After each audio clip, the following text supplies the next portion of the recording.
Baik, di sini saya akan melakukan pemeriksaan nervus kranial. Jadi di sini saya akan melakukan pemeriksaan nervus 1 yaitu nervus olfactorius, di mana saya di sini ada kopi dan teh untuk pasien untuk mencium bau tersebut. Nah, di sini terdapat interpretasi yaitu anosmia, di mana tidak bisa mencium bau sama sekali, hiposmia, di mana penciuman kurang, dan normosmia itu normal. Baik, Bu, bisa kita tahan hidung tak yang satu, bisa kita tutup mata, habis dulu bisa dicium. Apa itu, Bu? Kopi. Jadi bisa dicium. Baik, baik sebelahnya, Bu. Baik, nanti bisa kita cium. Apa itu, Bu? Baik, bisa kita cium. Apa itu, Bu? Kopi. Baik, di sini saya akan melakukan pemeriksaan yaitu nervus 2 optikus, di mana di sini pertama itu saya akan berdiri atau duduk berhadapan dengan pasien dengan jarak 3 meter atau 60 meter, dengan saya menyuruh pasien untuk menghitung jari yang saya berikan kepada pasien. Tapi Bu, bisa kita lihat berapa ini? 1, ini 5, ini 3. Nah, jika misal pasien tidak melihat dengan cara menghitung, saya akan melakukannya dengan cara seperti melambaikan tangan dan lain-lain. Tapi Bu, bisa kita lihat saya bikin apa? Melambaikan tangan. Oke. Dan jika tidak melihat dengan cara melambaikan tangan pada jarak 300 meter, saya akan melakukan pemeriksaan menggunakan pen light atau senter. Tapi Ibu, jika nanti Ibu melihat cahaya, Ibu bilang ada cahaya di, tapi di ada cahaya. Ulang, Ibu. Ada dulu. Baik, di sini saya akan melakukan pemeriksaan konfrontasi, di mana di sini saya akan duduk berhadapan dengan pasien dan mata si pasien berhadapan dengan pemeriksa, dan saya akan duduk dengan jarak 60 atau 100 cm. Nah, selanjutnya itu mata pasien ditutup dan mata si pemeriksa juga ditutup di salah satu mata tersebut. Bu, bisa kita tutup. Jika nanti Ibu melihat pen light ini, Ibu bilang di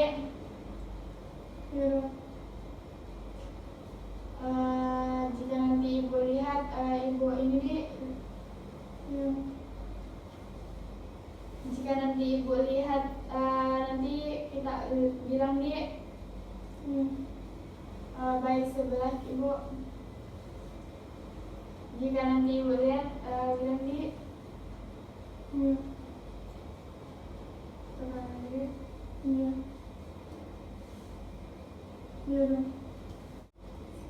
Baik, selanjutnya itu saya akan melakukan pemeriksaan pada nervus 3, 4, dan 6. Nah, di sini saya akan melihat pada kelompok mata si pasien adanya tausis atau tidak. Saya akan melakukan melihat posisi mata si pasien, adanya esoptalmos, enoptalmos, dan strabismus. Nah, selanjutnya itu saya akan melakukan melihat apakah pada pupil si pasien itu berbentuk lonjong, bulat, dan sama besar. Nah, selanjutnya itu saya akan melakukan pemeriksaan di bagian mata si pasien menggunakan pen light. Tapi Bu, bisa kita lihat ke depan di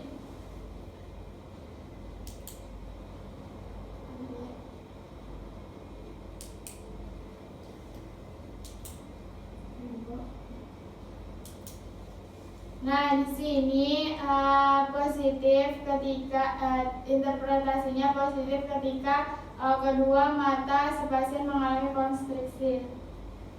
Selanjutnya itu saya akan melakukan duduk dengan jarak jauh dari pasien dan melakukan dan berhadapan dengan mata si pasien. Tapi Bu bisa kita lihat ke depan di baik, di sini untuk melihat pupil mengalami konstriksi atau tidak. Sampai di Bu, Bu nanti kita lihat bolpen ini di sampai di.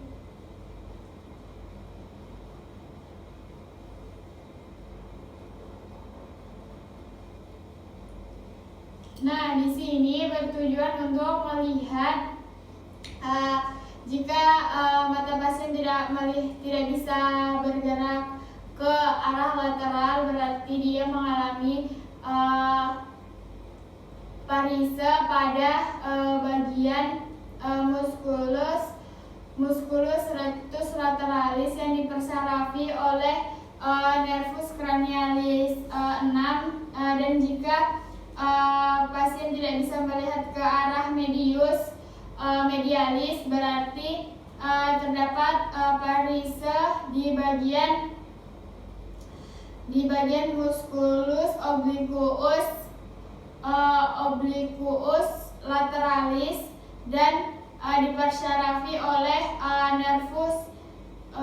nervus 4 dan ketika mata pasien tidak bisa melihat, tidak bisa bergerak di bagian lateralis medialis pada medialis bawah itu terdapat parise nervus cranialis 3.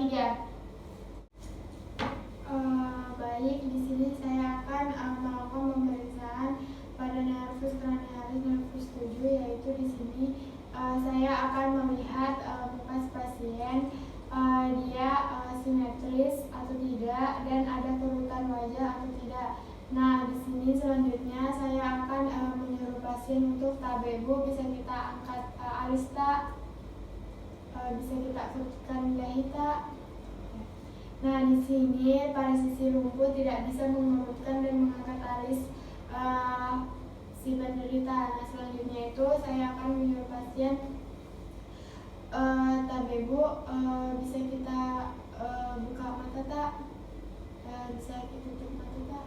Nah, di sini pada sisi lumpuh pasien penderita tidak bisa menutup mata si pasien. Nah, selanjutnya itu saya akan melakukan pemeriksaan tabebu, bisa kita senyum sampai kelihatan gigi tak, bisa kita bersiul, bisa kita menggembungkan mulut tak.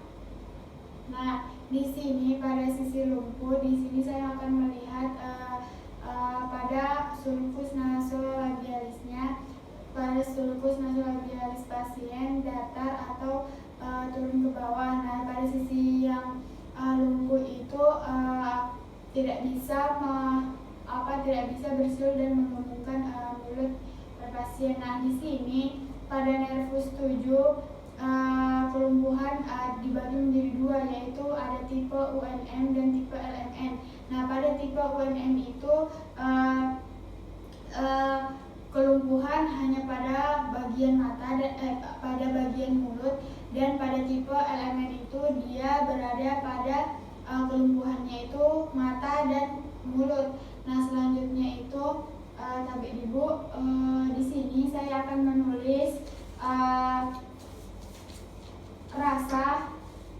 rasa dan nanti saya akan menyuruh ibu menutup matanya ibu dan menjulurkan lidahnya ibu.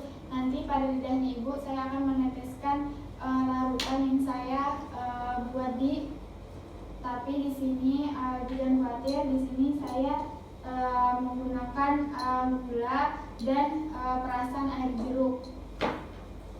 Sebelumnya bisa kita julurkan lidah tak? sebelum kita deteksi larutan, kita lap menggunakan tisu. Nah, selanjutnya tadi Bu bisa kita tutup mata dan menundukkan lidah. Kita di bisa kita rasa, bisa kita tunjuk yang mana Ki. Oke, bisa kita tutup mata tak, julurkan Ki lidah tak.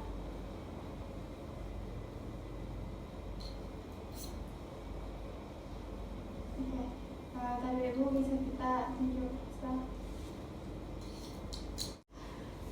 Baik, di sini saya akan melakukan pemeriksaan pada nervus 12. Nah, di sini tadi Ibu bisa kita julurkan lidah tak. Nah, di sini saya akan melihat adanya atrofi atau tidak, adanya pembesaran lidah atau tidak, dan akan melihat adanya fascikulasi atau tidak, dan tremor. Nah, selanjutnya saya tadi bisa kita lihat julurkan lidah tak. Nah, di sini saya akan melihat adanya parisa atau tidak. Nah, jika ada parisa terjadi defisiasi pada terjadi defisiasi, dan defisiasi tersebut akan ke bagian parisa. Bu KBD, nanti kita sentuh di mulut tak pipi, dinding pipi bagian dalam tak, di saya akan menyentuh bagian pipi tak tadi Bu. KBD bisa kita sentuh bagian pipi tak,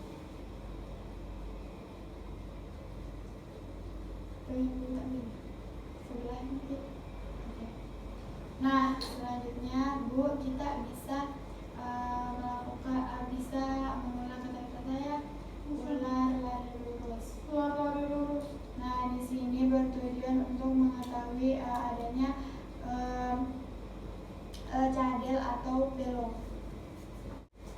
Baik, di sini saya akan melakukan pemeriksaan pada nervus 11. Nah, di sini pada musculus sternocleidomastoideus.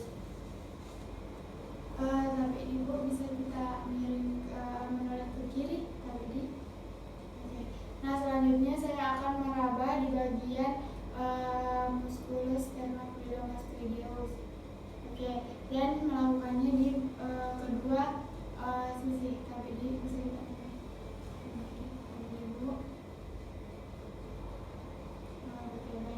Nah, selanjutnya itu saya akan meminta pasien untuk menoleh ke bagian kanan, bisa kita menoleh ke bagian kanan, dan saya akan memberi tekanan pada bahu pasien.